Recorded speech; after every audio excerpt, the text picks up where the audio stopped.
Good afternoon. I'm here at the Bikram Yoga Studio in Byron Bay with Sharnee, and we've just finished a Shamanic Breathwork session. It was my third time I've done this, and I'm lucky enough to have Sharnee agree to talk to us about why she teaches Shamanic Breathwork, how come she's so freaking good at it, and kind of when she started to get into it. And so, Sharnee, you were telling me that I know that you've been to Peru to do some ceremonies over there, but I think you started Shamanic Breathwork a few years before that. How did you find that early training, and where did you do your training in Shamanic Breathwork? Yeah, so I experienced my first Shamanic Breathwork session about 3 years ago, and it just completely blew my mind. So from that point on, I just knew I had to learn everything I could about it. So I went to North Carolina in America and studied under Linda Starr-Wolf. She is the woman who created Shamanic Breathwork. So we did a deep shamanic immersion.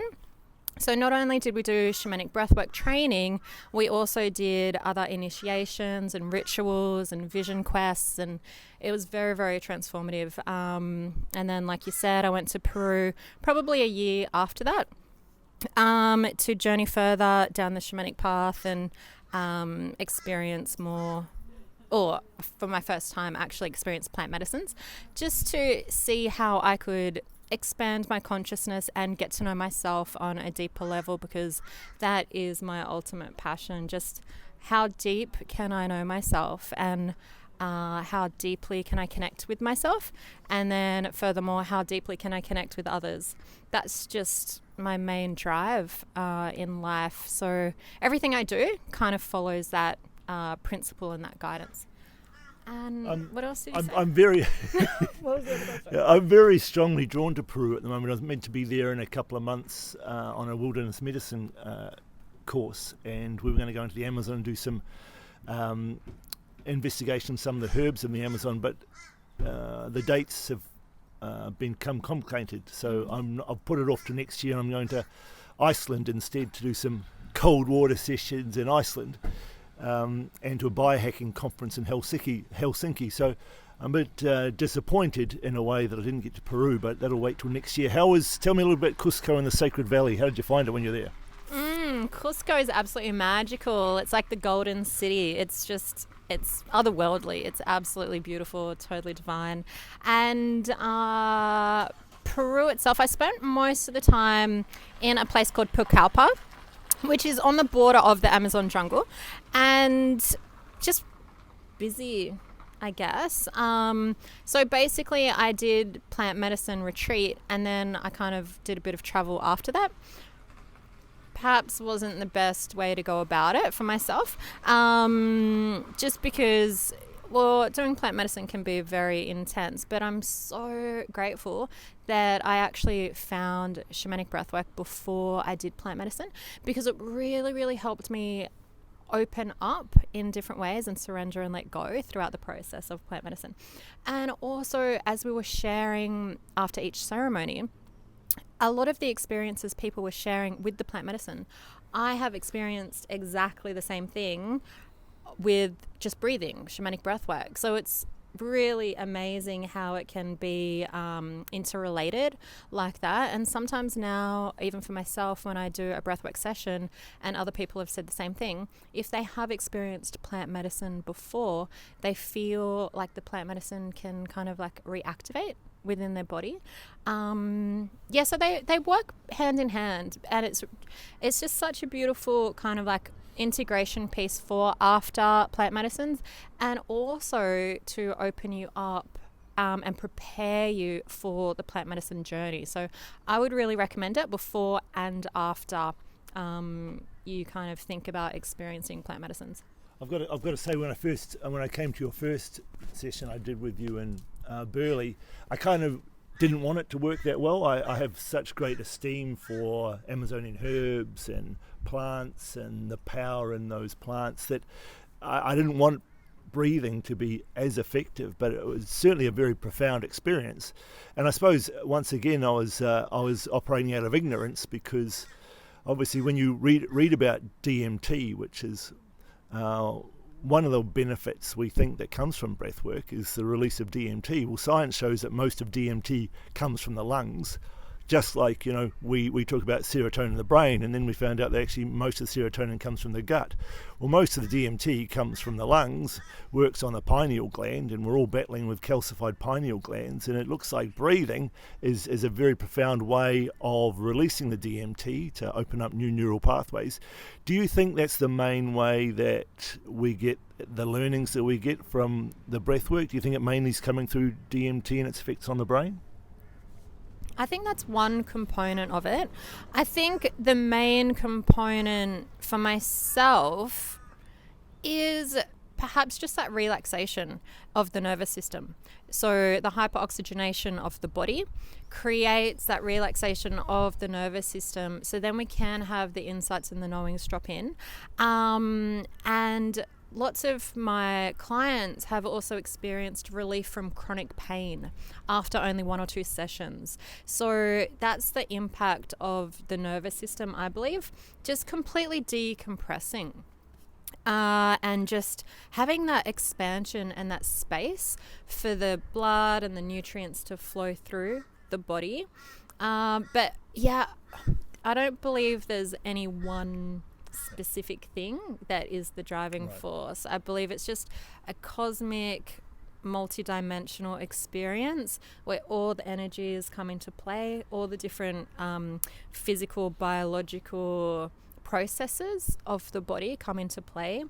It certainly revolutionized my cold thermogenesis. As you know, I just got back from Wanaka, where Ben Logan and I hiked 5,000 feet up a mountain and got in a waterfall which was probably 2-degree water, and normally when I get in water that cold I get some kind of palpitations after I get in, but I did a lot of the breath work before I got in this time and really pushed it, and I had absolutely, in fact getting in was the easiest I've ever done. It really surprised me that I got no kind of shock symptoms, no palpitations, no kind of need to take a quick breath in, and getting into more yogic breathing in the water, which I try and do, was just a natural kind of extension of what I was doing. So it was a profound experience for me, how important that was.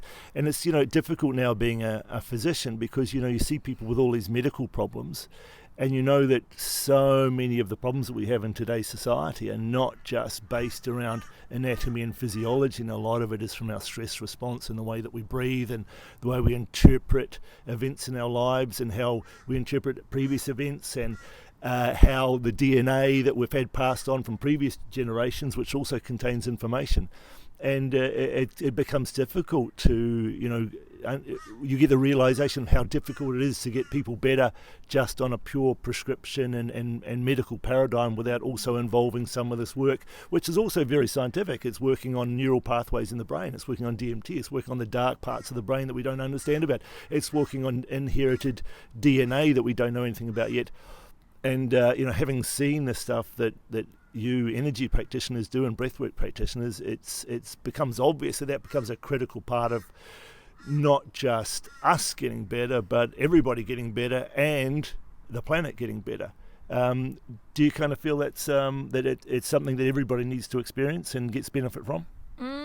Absolutely. I have clients of all ages, and the youngest client that I had was 6 years old. And the oldest, I'm not sure. Who can say? I didn't ask. But yeah, everybody always gets exactly what they need throughout the process. No two journeys are ever the same. And whatever is going on for you in your life circumstance, you will get answers for, and you'll get release and relief. So that's what I found within my journey of breathwork. It's completely rewired my belief system. So therefore, I've been able to choose different behaviors and different actions for my life. When you come round and, I have at times a physical response to the breath work as well. And then you come round and rest your hand on my shoulder and my chest and my sternum and very softly. What are you doing when you do that? It feels great to me, and it kind of at one stage it was quite an intense experience for me, and it calmed my breathing down a lot, and I stopped shaking. What are you doing when you do the laying on the hands when you're doing it? So the body work can amplify the energy that's stuck within that specific area. It can be in the form of massage, so massaging and helping the energy move throughout the body. It can also help you release any emotions that are there. So often I will come into your space, and I don't even have to actually touch the physical body for the energy to be shared and for your body to have a physical reaction and response to my energy. So it's basically just helping you through your process by using my energy to clear your energy and emotions. Okay. It persists afterwards as well. After you stopped touching me, I thought I could still feel you, but I thought, I think she's gone. I went down to see if your hand was still there, but it wasn't, but I still felt like your hand was there. It's amazing. Lots of people have that experience. And also, I could be there for ages and the person just doesn't know because they're in their own. Well, that would be Charlie, because Charlie sleeps through the whole shamanic breathwork. Sleeping can. Is sleeping good? You know what? Don't tell him he's done a good thing. I believe people are going into the void. You know, I don't believe. Charlie went into the void? Yeah, I don't believe it's like proper sleep. I mean, how often would you sleep in a room full of strangers with loud music pumping? Right. It's He was doing a good impersonation of sleeping. Yeah. Sometimes the body just needs a really deep rest, you know. And if that happens once, it may not happen again. Right. You know, it's always a different experience. He'll just keep telling me he's on a different level, that he's taken it to an advanced level. All right, Sharnee, thank you so much. We'll let you get home. We'll get some a little bit left of the magical Byron Bay sun. Get us some vitamin D. So once again, thanks very much for talking to us. Thanks for putting on such a great event. Each time I come, there's another layer. My job is to peel back the layers of onions to find out what's wrong with people, and your job is to add more layers of the onion to this experience, which makes it even more profound for us. So I'm really enjoying watching you change the process as well and bringing people together. It's fantastic.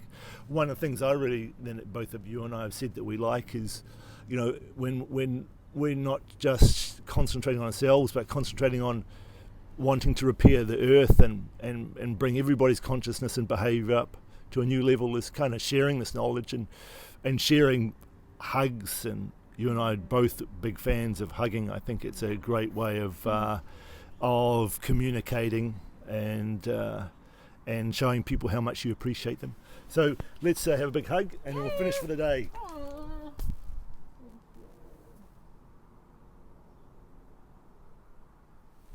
That's how you do a hug.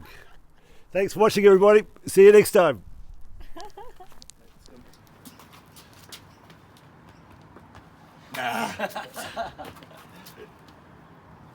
All right, cool.